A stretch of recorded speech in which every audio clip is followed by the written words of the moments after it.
had ironed his shirt and everything was in place for another busy day. He kissed Polly goodbye and set off. When he got to work, everyone was friendly as usual, but the papers seemed to be piled higher than before. But he stifled a yawn and got busy. He was so engrossed that he didn't notice the time passing by. The phone was ringing off the hook, and each time that he put the phone down, the pipes. It would have been comical if it wasn't so stressful, he thought. He didn't think churches could be so busy. All through it he kept his cool. He knew he couldn't shout and swear in church. Then he went for lunch with his colleagues and he was relieved to be out in the sunshine.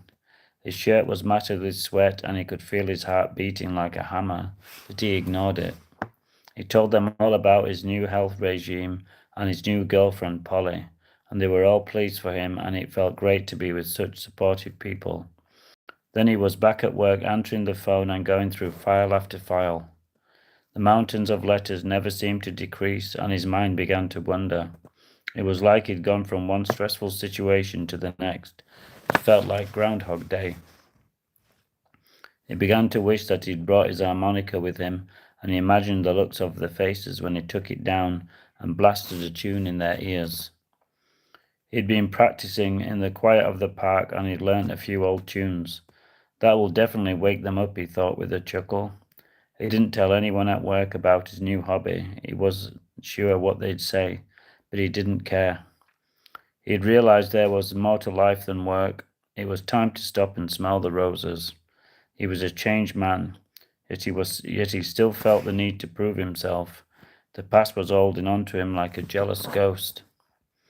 The phone kept ringing, and each time that he answered, he looked round to see more envelopes piling up like soldiers. Bloody hell, he thought, I'm never going to finish. He didn't feel well, so he decided to text Polly as he didn't want to worry her. He had a pounding headache, and so he loosened his tie. Soon it was 6 p.m. and everyone had gone home. He opened the last letter, but he could hardly read it. All of the words were weaving about, and he was so tired that he couldn't concentrate. But then he'd had enough, and he grabbed his coat and hat and he headed home. To his dismay, the rain was hammering down and thunder woke the sky. The last bus shot past him as he sank his shoe into a deep puddle.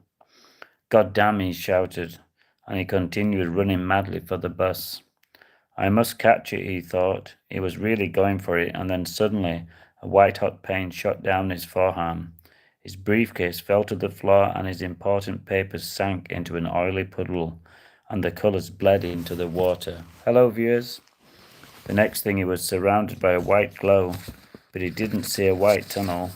Instead, it was the well-lit ceiling of an ambulance. Speeding through the traffic and then nothing but darkness. Beep, beep, beep was the first thing that he heard. Am I dreaming, he thought, but he wasn't sure. It was a strange dream. Slowly, ever so slowly, a clearer picture began to emerge. A large circle of light glowed above him like a spaceship, and then a chair appeared in the corner. He tried to move, but something was holding him down. He had wires attached to him, and he felt like a marionette. He opened his eyes wider to see a figure before him. It was Polly. She was smiling at him, and he could feel the love coming off her like waves. It slowly dawned on him that he must have had some kind of a stroke or a heart attack. It was very scary. As Polly held his hand, everything in the room slowly came back into focus. A nurse came in to check the monitors he was plugged into. He realized that he probably wouldn't be going back to work, and his mood momentarily darkened. He wasn't sure if he could take any more disappointments, but when he looked into Polly's kind face, he could see there was hope. Hope you enjoyed The Fortunate Tramp by Jason William Lee. God bless, viewers.